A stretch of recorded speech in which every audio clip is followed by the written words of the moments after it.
Magandang araw! Tara, mag-aral tayo.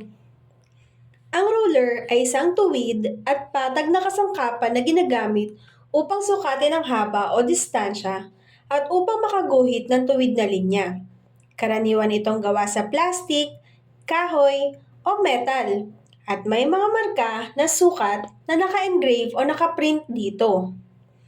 Ang mga karaniwang unit na ginagamit sa ruler ay centimeter, millimeter, at inches. Alamin natin paano basahin ang centimeter at millimeter. Tignan natin paano nabuo ang isang sentimetro. 0.1, 0.2, 0.3, 0.4, 0.5, 0.6, 0.7, 0.8, 0.9, 1. Tama! Ang bawat graduation o linya ay 0.1. Tignan naman ninyo ang milimetro. Hindi ba't ganito din ang itsura ng sentimetro? Ito din ang gagamitin natin sa pagkuha ng sukat sa milimetro. Dahil sa bawat 10 milimetro ay may isang sentimetro. Bilangin natin. 1, 2, 3, 4, 5, 6, 7, 8, 9, 10. Tama! Ang bawat graduation o linya ay 1. Subukan natin ang mga halimbawang ito. Gamit ang centimeter graduation, gumawa ng linya na may habang 3.4 cm. Umpisahan sa 0 ang linya at ilagpas ito sa 3. Dugtungan pa natin 3.1, 3.2, 3.3 at 3.4 cm. Ngayon naman, gamit pa din ang centimeter graduation, gumawa ng linya na may habang 58 mm. Muli, umpisahan natin sa 0 at ilalagpas ang linya sa 5 cm na may katumbas na 50 mm. Dugtungan pa natin 51, 52, 53, 54, 55, 56, 57 at 58 mm. Sa tingin ninyo, anong graduation ang gamit dito? Tama, ito ay millimeter graduation. Gumawa naman tayo ng linya na may habang 49 mm. Umpisahan palagi sa 0 at ilagpas ang linya sa 40. Dugtungan pa natin 41, 42, 43, 44, 45, 46, 47, 48, 49 mm. Ngayon naman, gamit pa din ang millimeter graduation, gumawa ng linya na may habang 1.7 cm. Muli, umpisahan natin sa 0 at ilagpas ang linya sa 10 mm na may katumbas na 1 cm. Muli, dugtungan ulit natin 1.1, 1.2, 1.3, 1.4, 1.5, 1.6 at 1.7 cm. Madali lamang, di ba? Basta tandaan na sa bawat milimetro ay may isang sentimetro. At sa pagsukat na isang linya, siguraduhin palaging magsisimula sa 0. Subukan nyo naman sagutan ito gamit ang millimeter graduation.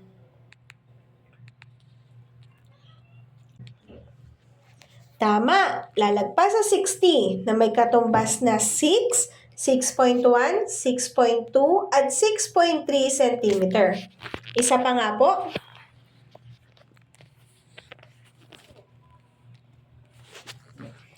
Tama! Lalagpas sa 40 na may katumbas na 4, 4.1, 4.2, 4.3, 4.4 at 4.5 cm.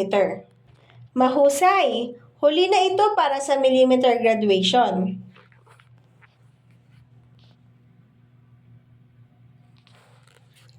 Tama! Lalagpas sa 20 na may katumbas na 2, 2.1 at 2.2 cm. Subukan naman natin itong centimeter graduation.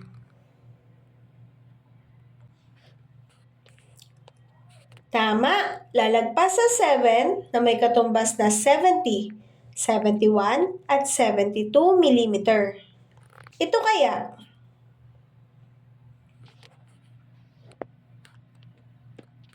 Tama, lalagpas sa 3 na may katumbas na 30, 31, 32, 33, 34, 35, 36, 37, 38 mm.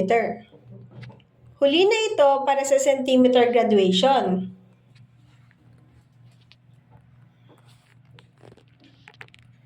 Tama, lalagpas sa 4 na may katumbas na 40, 41, 42, 43, 44, at 45 mm. Isa pa sa mga unit na maaari mong gamitin tuwing magsusukat gamit ang ruler ay ang inches. Ngayon naman ay pag-aralan natin kung paano magbasa ng inches unit. Ang inches unit ay may 16 na graduations at ito ang 1/16, 1/8, 3/16, 1/4, 5/16, 3/8, 7/16, 1/2, 9/16, 5/8, 11/16, 3/4, 13/16, 7/8, 15/16, 1/2. Paano mo nga ba ito makakabisa ng mabilis? Step 1. Tandaan lamang ang 4 na bahagi ng 1 inches at ito ang 4 common fraction na tinatawag. Ito din ay may pinakamahabang linya sa inches scale, kigaya na lamang ng basong may lamang tubig na nasa kaliwa. Ang pang-4 ay 1/4, pang-8 ay 1/2, pang-12 ay 3/4, at pang-16 ay 1. Step 2. Kanina ay nabanggit natin ang 4, 8, 12, at 16. Ngayon naman ay ang 2, 6, 10, at 14 na may katamtamang haba sa inches scale. Ang pangalawang linya ay 1/8, ang pang-6 ay 3/8, ang pang-10 ay 5/8, at ang pang-14 ay 7/8. Para mas mabilis matandaan, ang bawat fraction na may 8 sa ilalim o denominator ay isa sa mga even graduation ng inches unit. At pansinin natin ang numerator. Hindi ba't magkakasunod-sunod sila na odd numbers? Step 3. Natapos na natin ang even numbers 2, 4, 6, 8, 10, 12, 14, at 16. Ngayon naman ang odd numbers na 1, 3, 5, 7, 9, 11, 13, at 15, ito po ang pinakamaliliit na graduation na makikita mo sa inches scale. Ang unang graduation o 1 ay 1/16, pangatlo ay 3/16, pang-5 ay 5/16, pang-7 ay 7/16, pang-9 ay 9/16, pang-11 ay 11/16, pang-13 ay 13/16, at pang-15 ay 15/16. Pansinin ninyo ang odd numbers.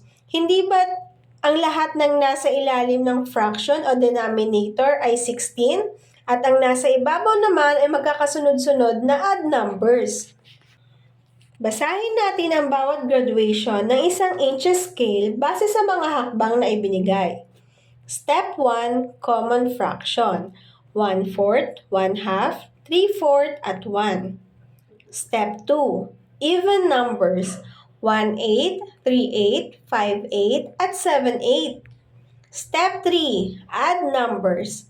1/16, 3/16, 5/16, 7/16, 9/16, 11/16, 13/16, 15/16. Ngayon na alam mo na kung paano magbasa ng inches graduation, subukan natin gumawa ng linya gamit ang inches unit. Tandaan, ugaliin magsimula sa 0. Gumawa tayo ng linya na may habang 1/2 inch. Umpisahan sa 0 at magtatapos sa kalahati bago mag 1 inch. Subukan naman natin ang 7/8 inch. Muli, mag-umpisa sa 0 at hindi dapat ito lalagpas sa 1 inch. Dahil 8 ang denominator, ito ay even number. 7 plus 7 equals 14. Tama, pang-14 sa 16 na graduation ito. Ito naman, gumuhit ng linyang may habang 5/16. Magaling, dahil 16 ang denominator, Odd number ito. Pang-5 sa 16 na graduation ang sagot. Paano kaya ito? Ito ba ang tamang sagot? Tama ang iyong sagot. Hindi ito ang haba ng linya na hinahanap natin. Ang linya ay dapat na lumagpas sa 2 inches dahil bukod sa fraction ay may 2 inches na whole number. Subukan nating sagutan. Dahil ang denominator ay 16, ito ay odd number. Tama, pang-7 ito sa 16 na graduation. Natuto ba kayo? Kung oo, kayo naman ang sumubok magsagot. Umpisahan natin dito.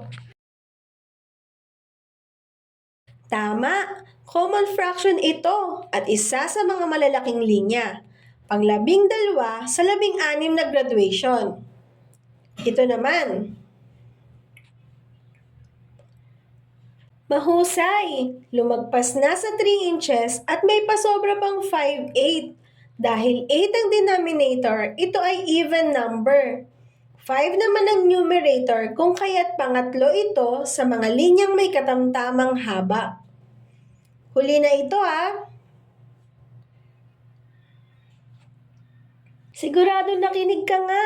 Lumagpas na sa 4 inches at may pasobra pang 11/16. Dahil 16 ang denominator, ito ay odd number. 11 naman ang numerator kung kaya't pang-11 ito sa mga maliliit na linya. Pagbutihan pa natin muli sa susunod ha. Maraming salamat sa pakikinig.